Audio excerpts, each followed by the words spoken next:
La diversité chez les élus politiques en France, c'est pour quand? C'est un peu ça, hein, votre question. Ouais. Ça vient d'une actualité récente, peut-être, cette question? L'élection du maire de Londres qui est assez récente. Qu'est-ce qu'il a, ce maire de Londres? Il est issu de la diversité. Voilà, oui. Il a des parents pakistanais, je crois, puis il vient d'un milieu modeste. Donc ça montre bien que même si on n'est pas dans un milieu aisé, on peut quand même accéder à la politique. Lui, il est quand même maire de Londres. C'est une énorme ville, donc ça montre que si on travaille, on peut faire ce qu'on veut, quoi. Et puis on l'a présenté beaucoup en France, en tout cas, on a beaucoup accentué sur sa religion. Il est musulman. Oui. Pourquoi est-ce qu'à votre avis, ça nous a, en France, autant étonnés? Moi, ce qui me choque le plus, c'est qu'en fait, les gens soient choqués qu'ils soient musulmans. C'est plus ça qui m'étonne, plutôt que tout le monde en parle. Et du coup, je trouve que ça va un peu à l'encontre du fait que c'est bien pour la diversité, ça prouve que c'est l'égalité. Mais si on en parle autant, est-ce que ça va justement à l'encontre de ces valeurs-là, si c'est si étonnant, comme les gens le disent? Est-ce que ça a autant étonné en Angleterre, vous croyez? Ou est-ce que c'est nous, les Français, qui avons été peut-être Je pense plus que étonnés? c'est nous les Français, parce que si les Londoniens étaient si étonnés, je pense pas qu'ils auraient élu Sadiq Khan comme maire de leur ville. La diversité, c'est quoi? Quand on dit des maires issus de la diversité, par exemple. Ça veut dire que c'est de la mixité sociale, donc c'est pas les mêmes origines, pas les mêmes origines sociales aussi. Il y en a qui peuvent être élus de classe sociale assez élevée, d'autres des enfants d'ouvriers ou là de chauffeurs de bus, par exemple. Sadiq Khan, pour toi, ce qui est frappant, c'est autant qu'il soit musulman finalement ou d'origine pakistanaise que issu d'un milieu populaire. Oui. Je vous propose une petite définition de la diversité, si ça vous dit. Voilà, ensemble de personnes qui diffèrent les unes des autres par leur origine géographique, socioculturelle, religieuse, âge, sexe, etc. Pierre, qu'est-ce que tu en penses, toi? Moi, j'en pense que c'est bien qu'il y ait de la diversité et puis que l'origine ou la confession n'est pas un critère de sélection. Tant qu'il est compétent, c'est bien. Maintenant, ce que je trouve malheureux, peut-être, c'est qu'en fait, la diversité des élus dans les grandes villes n'est peut-être pas représentative de la diversité des élus partout ailleurs, puisque c'est plus dans les villes qu'on voit de la mixité sociale. On a regardé, nous, justement, combien il y avait de maires, ça va t'intéresser, ça, Pierre, combien il y a de maires en France issus de la diversité? D'abord, dans les grandes villes, il y en a 240, des grandes villes de plus de 30 000 habitants. Figurez-vous qu'il n'y en a que 4 en France. Il y a Rachida Dati dans le 7e arrondissement de Paris, Samia Ghali dans le 7e à Marseille, Azzedine Taibi à Stains, c'est en banlieue parisienne, et puis Hélène Geoffroy, maire de Vaux-en-Velin, près de Lyon. Elle est aussi secrétaire d'État au gouvernement. À votre avis, à l'Assemblée, c'est pareil? Les députés, c'est comme les maires? C'est peut-être un peu plus... Moi, je pense que c'est peut-être un peu plus mixte, mais je sais pas. Ou ça l'est peut-être moins. C'est malheureux, mais je pense que c'est peut-être moins mixte que dans les communes. Alors, on va regarder ça tout de suite. À l'Assemblée, les députés élus, 577 députés, d'accord. Ouais. Issus de la diversité, 6%. De milieux ouvriers ou employés, à peine 3%. 26% de femmes seulement, et alors moins de 40 ans, c'est-à-dire relativement jeune, 10% seulement. Ça vous inspire quoi? À votre avis, quelle tête il a, alors, le député à l'Assemblée, celui qu'on a le plus de chances de croiser, à quoi il ressemble? De la calvitie. Ouais, d'accord, on continue. Il est de quelle couleur? Blanc, et puis français, quoi, en vrai.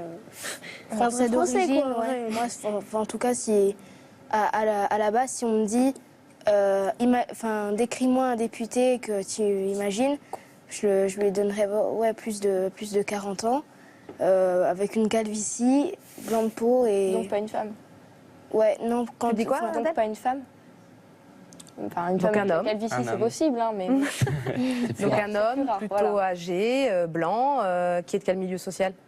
Plutôt élevé. Ouais. Pourquoi n'y a-t-il pas en France davantage de diversité chez nos élus? Direction tout droit l'Assemblée nationale où Magali Judith est allée poser toutes ces questions aux principaux concernés, les députés. Pourquoi n'y a-t-il pas plus d'élus issus de la diversité? C'est dans la salle des 4 colonnes à l'Assemblée nationale que nous avons rencontré 8 députés de gauche et de droite. Ils répondent à votre question. Je n'analyse pas la représentation nationale en raison des origines et des communautés. Je ne connais que des citoyens français. Pour moi, la diversité, ça ne veut rien dire. Parce qu'il n'y en a pas suffisamment qui se présentent. Il faut avoir fait ses preuves sur le terrain, ce qui donne la possibilité à tout un chacun d'être élu à un moment donné et être en général adoubé par un parti politique. Certains n'ont pas forcément les clés, les réseaux, l'aptitude même, pouvoir rentrer dans un parti politique. Pour la première génération d'immigrés, il y avait d'autres priorités. Moi, ma mère me disait toujours, la politique, c'est pas pour nous. Les études, le travail, le reste, on verra. Il y a du racisme aussi, il y a des discriminations, c'est vrai. Mais ça change de plus en plus. Regardez, moi je suis né à l'étranger, je suis d'origine étrangère. Maintenant je suis français, il y a d'autres députés et parlementaires qui sont dans la même situation. Donc les choses elles évoluent pas assez rapidement. Mais il faut se battre et faut s'imposer. C'est par un engagement associatif, un engagement syndical, un engagement politique qu'on pourra en effet repérer des jeunes et des moins jeunes issus de la diversité pour qu'ils puissent venir siéger ici à l'Assemblée nationale. Si on compare le cas du nouveau maire de Londres, il est engagé depuis très longtemps. Pour être élu, il faut être candidat. Pour être candidat, il faut être adhérent d'un parti politique. Et donc pour être adhérent d'un parti politique, il faut franchir un jour la porte et se dire je vais militer au Parti socialiste, au Parti communiste, à droite, où vous voulez. Regardez ce qui se passe à Londres, un pays européen, où il y a un mélange déjà de cultures qui est encore bien supérieur au nôtre, mais qui fait depuis longtemps de la discrimination positive. C'est une voie qu'il faut absolument utiliser si on veut promouvoir la diversité en politique. Si on prend la diversité comme un casting, c'est une erreur, et une erreur de respect par rapport à chacun. Moi, je suis d'accord avec eux quand ils disent que la diversité, c'est pas un critère pour un casting, comme disait le dernier député qu'on a vu. Mais après, ils ont raison. Il faut aussi que les gens veuillent s'engager. Et ça, de la diversité ou pas, il n'y a pas tout le monde qui le ferait, et on le sait bien. Enfin, je ne sais pas si d'entre vous, il y en a qui veulent faire de la politique. Moi, non. Moi aussi, c'est gentiment. Voilà. C'est assez bien vu parce que Sadiq Khan, par exemple, on parlait de lui, le maire de Londres. Je ne sais pas si vous savez à quel âge il a commencé à militer au Parti travailliste. Pas du tout. Il avait 15 ans. C'est-à-dire qu'il avait votre âge, hein, Quentin et Adèle. Donc finalement, c'est vrai, il y a une réelle prise de conscience très jeune. Il n'est pas arrivé comme ça, maire de Londres, du jour au lendemain. Donc ça, c'est vrai, c'est un élément important. Ils disent d'autres choses, ces députés. Ils nous disent qu'il y a la discrimination positive qui est peut-être une solution. Qu'est-ce que vous savez ce que c'est ? Je sais pas. C'est une politique qui vise à rétablir l'égalité des chances en favorisant certains groupes victimes de discrimination systématique. Est-ce qu'à votre avis, c'est ça qu'il faudrait imposer en France pour faire avancer les choses ? Est-ce que c'est une solution ? Ça pourrait dans un premier temps, mais il ne faut pas qu'en fait ce soit retourné dans le sens inverse. Que ce soit en fait ceux qui étaient au début discriminés qui deviennent des discriminateurs face à d'autres. Qui utilisent par exemple l'histoire pour dire comme nous on a été discriminés, à vous maintenant parce que vous nous aviez discriminés dans le passé. Donc il ne faut pas revenir dans cette logique qui pourrait plus entraîner de la haine entre les peuples et les confessions. Après l'imposer, je ne sais pas si c'est une bonne solution.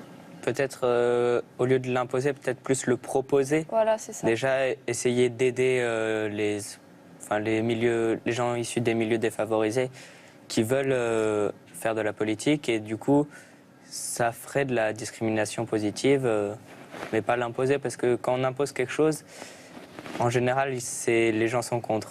Alors, pour que nos élus soient plus jeunes, et issus de milieux multiculturels, il va falloir reprendre le flambeau, là, les jeunes. Il n'y a pas d'autre solution, là. Ouais. Vous savez ça ? Ouais. Alors, voilà. Pourquoi nos députés ne nous ressemblent pas ? Pourquoi la diversité chez les politiques en France n'est pas encore au rendez-vous ? C'était donc votre question de la semaine. On a vu que ça risquait de prendre encore un petit peu de temps, tout ça.